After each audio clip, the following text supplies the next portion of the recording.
Hi there, future virtual executive assistants, and welcome to our second to the last module, our fifth module. And here I'm going to teach you how you can create your online profile so that you can send out these profile to your potential clients. The first set of profiles that you need to create is your resume and your CV. Later on, we'll discuss the difference. The next one, which is also very, very important, is yung LinkedIn profile mo. If you don't have a LinkedIn account yet, mag-create ka na. Pause this video at mag-create ka na. Importante yung LinkedIn. Created already. And the next would be your Upwork and OLJ. Now, you can choose naman whether you want to do Upwork or OLJ. It doesn't have to be both. You can either choose OLJ lang or Upwork lang, or if you have time to do both, then definitely that's an advantage. Now, first thing that I discuss is yung resume mo and CV. Malaki ang difference ng resume and curriculum vitae. Resume is actually most of the time yan ang mga kinukuha ng mga empleyado because it will just detail yung relevant sa ina-applyan mo. Okay? So, sa resume mo, if you finished college, ang ilalagay mo lang dapat sa resume mo under educational background is kung saan ka nag-college and kung anong year at kung anong course mo. Hindi mo na kailangan isama yung elementary and high school mo. The next naman is you have to show your most recent work experience. If matagal ka nang nagtatrabaho, you have to just include yung work experience na related sa ina-applyan mo. Hindi mo kailangan isama lahat. Let's say you're applying to become a virtual executive assistant um, sa isang crypto company. Tapos may background ka sa crypto as a coder or etc. yung ganyan-ganyan. Pero nung year kopong-kopong ang work experience mo was working in, let's say, Jollibee or McDonald's when you're marketing, yung mga ganyan, hindi mo na kailangan isama yon kasi wala naman siyang relate dun sa ina-applyan mo. Okay? So you just have to include here kung ano yung may relate sa ina-applyan mo. And then, yung layout naman ng resume mo should just be very simple, usually black and white,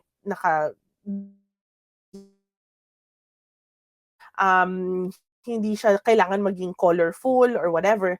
Unless you are applying for a creative position, then you can definitely edit your resume as you please for it to be more creative. And lastly, ang lagi-lagi kong sinasabi, wag na wag niyo nang ilagay yung photo niyo sa resume mo or yung one by one picture. Bakit? Kasi kaya tinatanggal yan or hindi na graded pag nag-a-apply ka is because nagkaroon ng issue before that kung sino yung mga magaganda at gwapo, sila yung naha-hire or mas malaki yung chances na naha-hire kasi sila based on the picture in their resume. Tanggal yung stigma na yon or wala ng favoritism kumbaga sa mga applicants, tinanggal na yung picture or mas gusto ng mga companies na wala ng picture para walang bias. Okay? You will just be graded on your work background or your educational background. That's why we don't put photos on our resume anymore. And lastly, ang resume usually is 1 to 2 pages lang yan. So, mabilis lang dapat yung pag-browse ng isang HR when it comes to your resume. Curriculum vitae naman is very long, sometimes 10 pages. So, especially if matagal ka nang nagtatrabaho. Curriculum vitae should detail everything from elementary up until your latest work experience. All of your seminars that you attended should be there. Lahat ng awards mo should be there.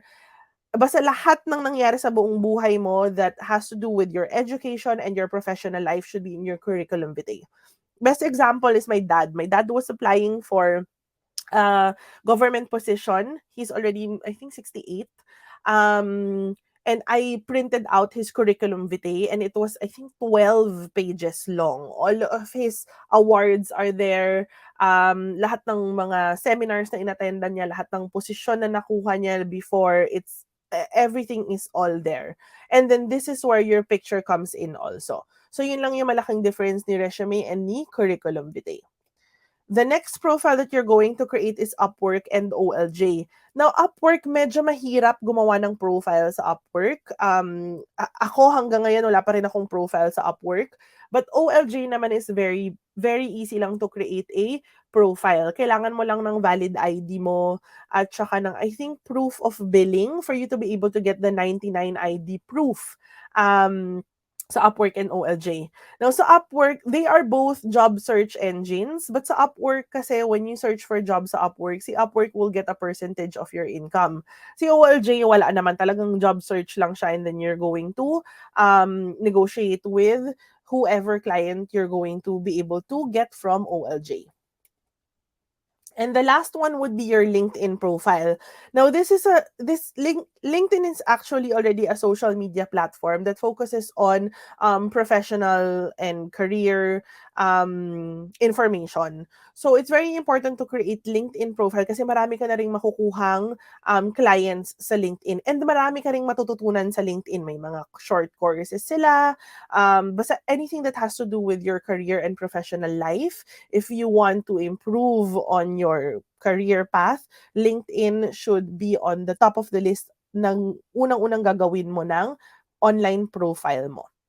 So those are the online profiles that you're going to create. The next two things that you're going to create naman is optional lang naman to. Hindi naman siya required. First is an intro video.